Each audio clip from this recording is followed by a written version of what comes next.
भारत की आजादी की लड़ाई में कई नायक और नायिकाओं ने अपना योगदान दिया है। कई महापुरुषों ने, कई वीरों ने अपनी जान की कीमत चुका के भारत को आजाद कराया था।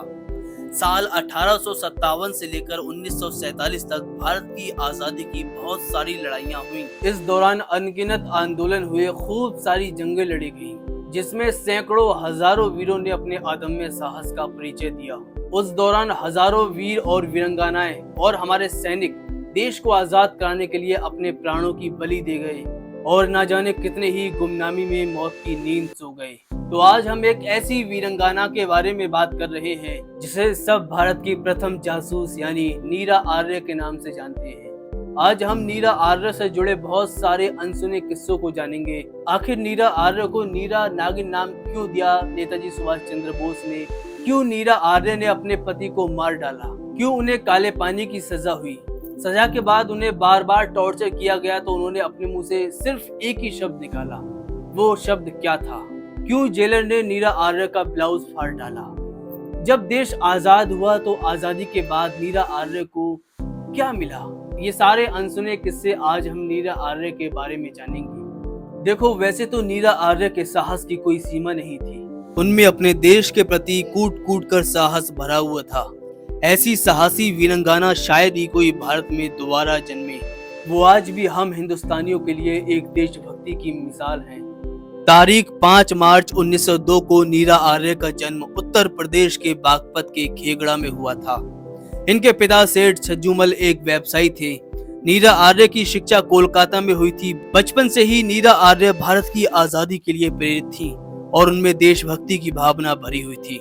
इसीलिए नीरा आर्य का स्वतंत्रता आंदोलन में प्रवेश बहुत पहले हो गया था। वो हमें बताती हैं कि उन्हें देशभक्ति की भावना नेताजी सुभाष चंद्र बोस द्वारा स्थापित आजाद हिंद फौज की रानी रेजिमेंट से मिली थी, जो कि एक महिला रेजिमेंट थी। इस रेजिमेंट को महिला सशक्तिकरण और भारत की आजादी में उनके संघर्ष का प्रतीक मानी जाती थी और इसी वजह से नीरा आर्य झांसी रेजिमेंट में एक सिपाही के तौर पर भर्ती हुई थी। मगर उन्हें INA यानी इंडियन नेशनल आर्मी में उन्हें एक जासूस के नाम से जाना जाता है। भर्ती होने के कुछ समय बाद उनके पिता ने उनकी शादी एक CID ऑफिसर जयरंजन दास से कर दी, लेकिन दोनों की सोच में जमीन और आसमान का अंतर था। एक तरफ नीरा आर्य सच्ची देशभक्त थी तो दूसरी तरफ उनका पति CID जयरंजन दास अंग्रेजों को पूजता और उनकी गुलामी करता था। एक बार अंग्रेजों ने CID जयरंजन दास को नेताजी सुभाष चंद्र बोस की हत्या करने का काम सौंपा और CID जयरंजन दास ने इस बात की नीरा आर्य को जरा सी भी भनक तक नहीं लगने दी और नेताजी सुभाष चंद्र बोस की जासूसी करने लग गए। जब एक बार नीरा आर्य नेताजी सुभाष चंद्र बोस से मिलने गईं, तो जयरंजन दास ने उनका पीछा करना शुरू कर दिया और इस तरीके से उसने मौका देखकर नेताजी सुभाष चंद्र बोस पर गोलियां चलाना शुरू कर दी। लेकिन इत्तेफाक से वो गोलियां उनके ड्राइवर को जा लगी और नीरा आर्य ये सब मंजर अपनी आंखों से वहीं पर देख रही थी। तो ये सब देखकर उनका खून खौल उठा और उन्होंने तुरंत अपने पति CID जयरंजन दास को मौत के घाट उतार दिया। और यही वजह थी कि नेताजी सुभाष चंद्र बोस ने उन्हें नीरा नागिन नाम दिया था। और फिर नीरा आर्य को CID जयरंजन दास यानी अपने पति को मारने के जुर्म में उन्हें काले पानी की सजा हो जाती है। इसका जिक्र राइटर फरहाना ताज ने नीरा आर्य पर लिखी किताब first lady spy of INA नीरा आर्य में किया है। उसमें फरहाना ताज बताती हैं कि जब नीरा आर्य जेल में थी तो उन्हें लालच दिया गया कि वो नेताजी सुभाष चंद्र बोस और अन्य नेताओं के बारे में जानकारी उन्हें दे दें तो हम तुम्हें छोड़ देंगे। मगर नीरा आर्य ने अपनी जुबान से एक लफ्ज भी नहीं बताया और उनकी जुबान पर सिर्फ एक ही वाक्य था और वो एक ही वाक्य पर अड़ग रही और वो वाक्य था कि नेताजी सुभाष चंद्र बोस की प्लेन क्रैश में मौत हो चुकी है। उनकी प्लेन क्रैश में मौत हो चुकी है। मगर सच न बताने के कारण जेल में नीरा आर्य को बुरी तरह टॉर्चर किया जाता था, मगर उन्होंने कभी अपने मुंह से एक लफ्ज भी नहीं बताया। उस किताब में एक किस्से का और जिक्र होता है जिसे सुनकर हम सबकी रूह कांप जाएगी, हर भारतीय का खून खौल उठेगा। यह किस्सा हमें बताता है कि आजादी यूं ही नहीं मिली। ये किस्सा हमें बताता है अंग्रेजों की जुल्म सितम की दास्तान। ये किस्सा हमें बताता है कि आजादी के दौरान अंग्रेजों के अत्याचारों को। ये किस्सा हमें बताता है कि नीरा आर्य कितना प्रेम करती थी अपने वतन से। ये किस्सा हमें बताता है नीरा आर्य की देशभक्ति और दुश्मनों के आगे अपने घुटने न टेकने के इरादों को। जब उन्हें कोलकाता से अंडवार की जेल में ले जाया गया तो उनकी बेड़ियां काटने के लिए जेलर ने लोहार को बुलाया, तो उस लोहार ने सिर्फ बेड़ियां नहीं काटी थी, उस वक्त उनकी चमड़ी तक काट डाली थी और हथौड़े से उनके पैरों पर कई वार किए गए थे। उस वक्त उन्हें बहुत ज्यादा टॉर्चर किया गया था। उस वक्त वो दर्द से चीख रही थी। तभी जेलर उनके पास आता है और फिर से एक बार नेताजी सुभाष चंद्र बोस के बारे में पूछता है। इस बार गुस्से में नीरा आर्य ने बोल दिया कि वो उनके दिल में है और इस तरीके से जेलर ने उनका ब्लाउज फाड़ डाला और उन्हें गलत तरीके से छूने लगा।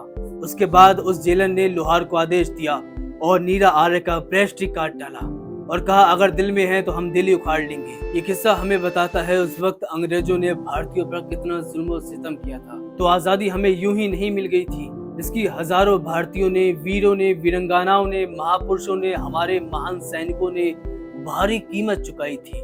और फिर जब हमारा देश आजाद हुआ तो नीरा आर्य को जेल से रिहा कर दिया गया। मगर बड़े अफसोस की बात है कि आजाद होने के बाद किसी ने भी ऐसी महान वीरंगाना को जरा सी भी तवज्जो नहीं दी, जिसने देश के खातिर अपना सब कुछ कुर्बान कर दिया, अपने पति को मार डाला, यहाँ तक कि देश के खातिर खुद को इतना टॉर्चर करवाया, मगर किसी ने उन पर ध्यान तक नहीं दिया।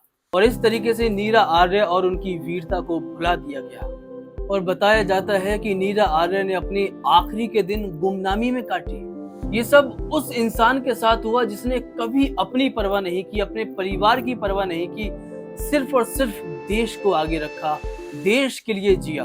यहाँ तक कि उन्होंने अपने निजी जीवन को भी खत्म कर दिया सिर्फ देश के खातिर। यहाँ तक कि अपने पति को अपने हाथों से मौत के घाट उतार दिया सिर्फ देश के खातिर।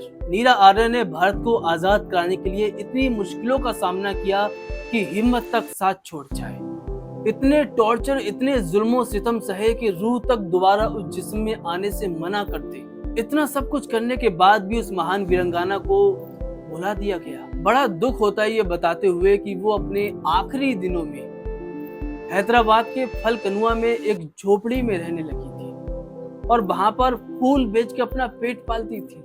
मगर सारी हदें तो तब पार हो गई जब वो उनकी छोटी सी झोपड़ी भी ये बोलकर तोड़ दी गई कि ये झोपड़ी सरकारी जमीन में बनी हुई है। ये उस इंसान से बोला गया जिसने भारत को आजाद कराने के लिए अपना सब कुछ कुर्बान कर दिया। जीवन के अंतिम दिनों में ये अपनी बहुत बुरी स्थिति में थी। न इनके पास खाने को कुछ था, न रहने को छत थी, न ओढ़ने को कुछ, न पहनने को कुछ था। फिर एक दिन ऐसा आया 26 जुलाई 1998 को बेहद गरीबी और गुमनामी में नीरा आर्य ने इस मतलबी संसार को हमेशा हमेशा के लिए अलविदा बोल दिया। मगर हम सब भारतीयों का फर्ज है कि उन्हें याद किया जाए, उनके योगदान को सराहा जाए। शायद ही आज उनके नाम पर कोई सड़क हो या कोई स्कूल हो या कोई पार्क या स्मारक हो।